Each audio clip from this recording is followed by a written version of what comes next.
Greetings and salutations, it's BiggieJDM and we're back with another Mitsubishi Evo 10 video. Yes, how exciting is this? We're finally getting our Evo fixed. Now in the last video we took our Evo to Simon Norton, who explained exactly what the repair entails and the ins and outs of the SST gearbox. Now in real time it's only the next day. Yes it is, it's the next day.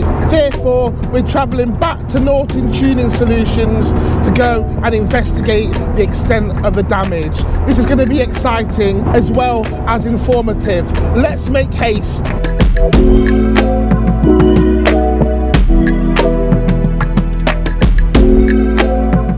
Simon, we meet again. Yes. Yeah? Long time no see. Yeah. How's it going? Yes, it's all good, all good. This looks, I've never seen Evo X gearbox out like this. What happened? Right, well, we think obviously the shift fork force dropped off, and what we're going to do, we just took all the bolts out of it now. The case is still together and glued together. They can be quite difficult to get apart, to split. So I'll probably just need Callum to come in and just give us an hand to split the box. Okay, can I stand? Am I right to stand here? Am I all right? Yeah. We may be able to do it. We may not. It may need a bit more persuasion, but I'm sure that we'll give it a go. Okay. So Callum, can I get my Phillips head screwdriver and give you a hand, or is this not a job for me? Is it not? No. Okay. No. It's right then. Well, we'll give it a go. Let's crack this baby open. Oh, pop.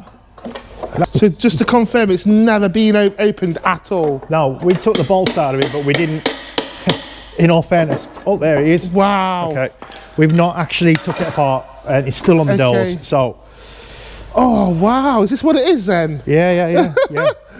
Oh. So, and there's your shift fork there. Where is it? There. Oh gosh. So that's fell off there, and as you can see there. Okay, yeah, I can see it. It's just fallen off there. Yeah. That is insane, that is. Yeah. That is absolutely insane. So there's the shift fork there. Oh gosh. So that was originally in there like that. It's come off. I mean, you can be quite lucky in the fact of that there's no other damage. Well, you would have chewed that up, but these can actually drop inside the gears and then also cause catastrophic damage. But as you can see, look, it's the glue there that's give way, and obviously shift forks fell off. So, but on another note as well, you can see all this sludge built up on the other shift forks, just all this sludge on all the other shift forks there. You've got a big old magnet down here, which is not horrendous to be fair, but collects a lot of the debris. How did he get to learn this? I mean, this is beyond changing spark plugs for me. I think in reality, I mean, there's no courses really out there as such, you know. It's sort of learn, trial and error, and learn what works for yourself really. I mean, we've had plenty of experience doing other gearboxes, and you know, I think every gearbox can be different, you know. They're not always straightforward to fix, to be fair. I mean, we've had problems before in the past with gearboxes not working out they should be, you know. So it is what it is, but they are, you know, temperamental gearboxes, let's put it that way. Yeah, broken shift fork. Yeah. And that's where the Dodson's one we spoke about yesterday comes into play. Yeah, so we've got the billet Dodson one to go back in there, right? We're gonna have to strip all this down and take the filters out, and I mean, because obviously the oil is horrible in this as well. The oil's terrible. So in reality, we need to take all this gear set out anyway. To sort of get access to the shift fork and then clean it all up and replace seals, replace this, replace whatever is needed, clean it all out and everything like that, and just put it back together. Well, this is reassurance for anyone who has an Evo X, that they can bring it to you to do this, right? Yeah. Because not everybody would, you know, openly document this on camera, but I guess you have today with us, which we really appreciate. Yeah, I mean, yeah, absolutely. I mean, we'll strip it apart and we'll just see what see what it's like. I mean, there's more things that can be wrong with that box, but without stripping it apart, we don't know. I mean, you know, so yeah, we'll strip it apart now. Well, hopefully, you know, and we're looking forward to get it back on the road, so we'll leave you to it, and thank you Callum as well. Right then, so Simon, This is an unfamiliar sight to me, the underneath of an Evo. Like, I mean, goodness sake, like there's so many different parts here. I mean, what's the process you have to go through to drop this SST box? It's not too bad really. Transfer box off. We have to drop the subframe off. Drop the prop shaft back, well, down a bit there, as you can see. The exhaust can pretty much stop on, and then it's just a case of disconnecting it from the oil cooler, the gearbox oil cooler, taking off the intake and some pipe work. And it's not an horrendous job, to be fair. It's not too bad. But obviously we found some of the bits and bobs with the car, as you can see. Like you got the cat. Yeah, this is not very good, is it? That's not what we want. No, that's the heat shield for the cat. This is not very good, is it? No. So that's the cat heat shield, and obviously there's a can on there. Yeah, a drinks can. No. As part of the exhaust there. Oh, I might have to edit that out. But overall, underneath, it's not too rusted out. I mean, it's not the worst, is it? No, I've seen worse. I've seen worse Evo 10s, but you know, obviously, like they all are now. You know, they are all a bit scabby now, unless you buy an absolute minter. Okay. But it's got a few little bits and bobs, a couple of oil leaks and stuff like that, but nothing too wild. So I know outside of what we've agreed, there are a few things that you've pointed out which could do with repairing while we're in this state, right? Yeah. And just let me know what those are. Okay, so exhaust system for a start off. Yeah. I mean, as an easy one, exhaust system. Yeah. We've got the drop links as well. Someone's put silicone around the drop link. Oh, good gosh! Oh no.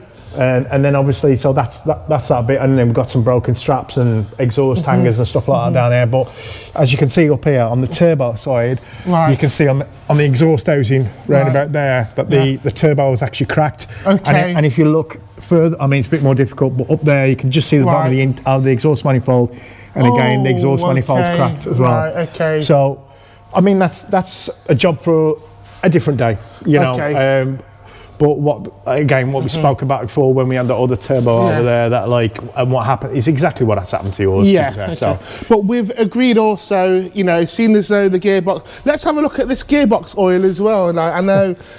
I mean, that is the gearbox oil. It absolutely reeks. You know, it's burnt.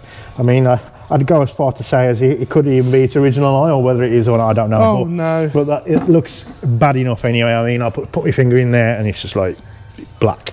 So.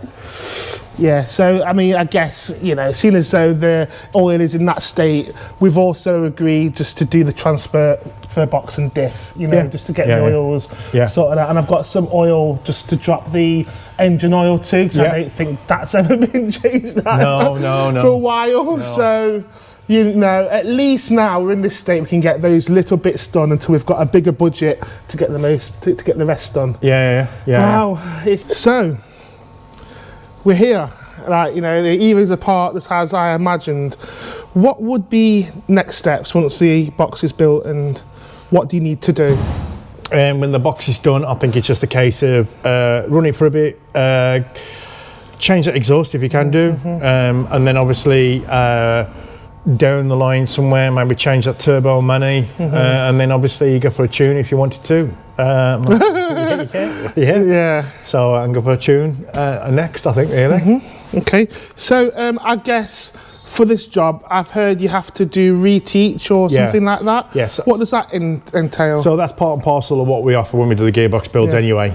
So what we do a software upgrade. Depending on the spec and what it's being used for, we'll change the clamping pressure to the clutch. We can actually, I've got bespoke calibrations that we can do for the SST gearbox. So depends what you're using it for. This is obviously a bit of a road car, so it won't need anything really wild or anything like that. But and then a reteach, so that obviously we'll just relearn the gearbox, you know, and that's really about it. There's not much more to it than that. So what we're going to be installing is a new ship for oils, a new clutch pack. Yeah, do you torque damper? Torque damper. Yeah. And we're going to be doing the drive as well. The drive as well. Yeah. We're going to be doing the updated drive. Filters, internal filters, the Dodson seals for the clutches as well. And I oils. We've already mentioned oils, and just get it back to its former glory. I can't wait to drive this again. I really can't. Right, well, Simon, I've taken up enough of your time, and we just thank you for giving us your time to fix this for us. And we hope that everyone at home will find this interesting. You know, when you have a SST Mitsubishi Evo X, you bring it to Simon Norton because he knows. Thank you very much. All right, mate, no problem. Thank you so much. See you again. Everyone knows we've been having an issue or ongoing issues with our GC8 track car. Now, Simon specialises in link ECU, mapping and configuration. Simon has agreed to look at my GC8, which we know isn't running right. Now, it does have a CAN wideband installed in the car, and that is to give the car the correct air-fuel ratio when mapping and also when running. However, Simon's realised that the CAN stopped working, and he's going to fix it. Let's go and have a look. Can you tell me a little bit very quickly what's been happening with the car and what you found? So we found that the lambda sensor on the CAN lambda's failed. We just quickly replaced the lambda sensor, and we got it working again. There is quite a few adjustments that need to happen with this, in my opinion, to be honest with you. I mean, for a start, I mean, it's up to temperature, and it's trying to pull 15% of fuel out, you know, so that needs to have a visit. There's a few things switched off which shouldn't be switched off, like knock control, stuff like that. So that's just, you know, it would be recommended to sort of get that switched on, you know, for a turbocharged car. So yeah. Oh wow, so you're just taking a look at that. So what have we done so far? Have we fitted a new lambda sensor? Yeah, fitted a lambda sensor, and that's working. As you can see before, you know, off camera obviously I showed you that it wasn't working, and now we've got our lambda reading. It is pulling a lot of fuel out for whatever reason, but obviously that's you know, we need to take a look at that if you want us to do it, like so. Yeah, and then we're just going to give it a quick run out to see what we see. Yeah, we'll just give it a quick run out and we'll give it a blast and see what happens. Right, okay, cool. Although this isn't a mapping session, Simon still pointed out one or two configuration changes that the car could benefit from, including enabling a few features which could enhance a car's observability. And that was it for another day at Norton Tuning Solutions. It's been an amazing few days. I've learned so much about the Mitsubishi Evo, and that's who you want looking at your car, right? Somebody who's as passionate about JDM cars as you. Someone who's going to give you an honest opinion and not just take your money and move on to the next customer. And as a bonus, our GC8 is running a lot better than when we arrived, and we thank Simon so much for taking time out, because he didn't really have to, but he did it out of the kindness of his heart, and we appreciate it so much. I truly can't wait to see the end product of our Mitsubishi Evo X, and I guess that will be the next video when we finally collect it. Like, share, subscribe, tell a friend, big up yourself. If you can't, go be careful, drive safe on the road, and tell somebody that you love them before you go to bed. Biggie who, biggie what, biggie when, BiggieJDM, tell a friend.